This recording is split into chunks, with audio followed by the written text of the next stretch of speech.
పిన్నికి పిరికాడు అన్నం పెట్టేదానికి యోగ్యత లేదంట, పిన్నికి మాత్రం బంగారు గదులు దొరుకుతారంటే.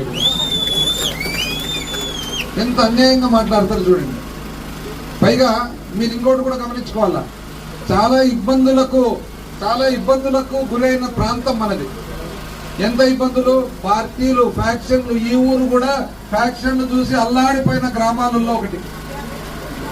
ఈ ఊరు ఫ్యాక్షన్లతో అల్లాడిపోయింది, హుసేనాపురం ఫ్యాక్షన్లతో అల్లాడిపోయింది, గుడిపాడు ఫ్యాక్షన్లతో అల్లాడిపోయింది, ప్యాపిల్ ఫ్యాక్షన్లతో అల్లాడిపోయింది, డోనంతా ఫ్యాక్షన్లతో అల్లాడిపోయింది. 5 సంవత్సరాల నుంచి ఎక్కడే కానీ అల్లరి అనేది మన పరిపాలన ఎవరన్నా చూస్తారని చెప్పి మనం అడుగుతాం. ఈ రోజు మొగోడు బయటికి పోతే ఇంటికి వచ్చేటప్పటికి ఏ భార్య కూడా భయపడుతుందని చెప్పి అడుగుతా ఉన్నా. లక్షణంగా నా భర్త రోడ్లు బాగుంటాయి, ఇంటికి టయానికి వస్తాడనే ధైర్యం ఉందా లేదా అని చెప్పి అడుగుతా ఉన్నా. వాళ్ళు మళ్ళా కొత్తగా మొదలు పెట్టినారు పాత సిస్టమ్. 15 రోజులు కాలే వచ్చి అంతలోకి అల్లర్లు